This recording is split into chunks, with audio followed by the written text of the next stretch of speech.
comment l'État réussit-il à qualifier des parcelles de zones d'aménagement différées, ZAD, sans souvent associer dans la démarche des propriétaires terriens locaux?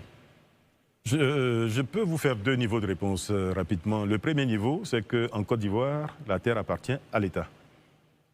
Beaucoup de gens ne le savent pas, mais je le dis avec force pour que cela soit entendu. La terre appartient à l'État et c'est l'État qui prend les dispositions d'aménagement de cette terre-là, donc dans les zones rurales, dans les zones urbaines, etc.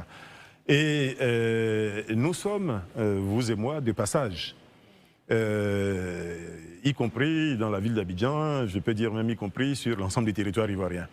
Il se trouve qu'il y a des zones à forte pression foncière et ce que vous appelez la zone d'aménagement différé, donc la ZAD, permet tout simplement de différer l'aménagement de certaines parties pour éviter justement que tout soit saturé aujourd'hui et que les générations futures se retrouvent avec une ville qui est totalement déstructurée, il n'y a plus d'espace, etc., etc.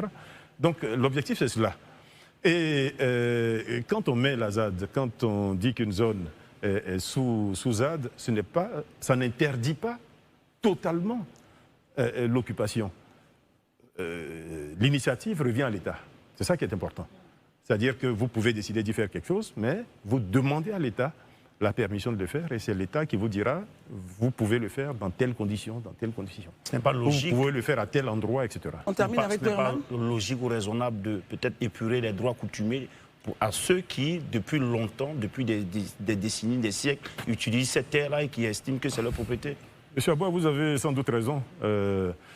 Demander peut-être une réforme ou une révision de la Constitution et puis changer cet aspect dans la Constitution. Mais aujourd'hui, la terre appartient à l'État.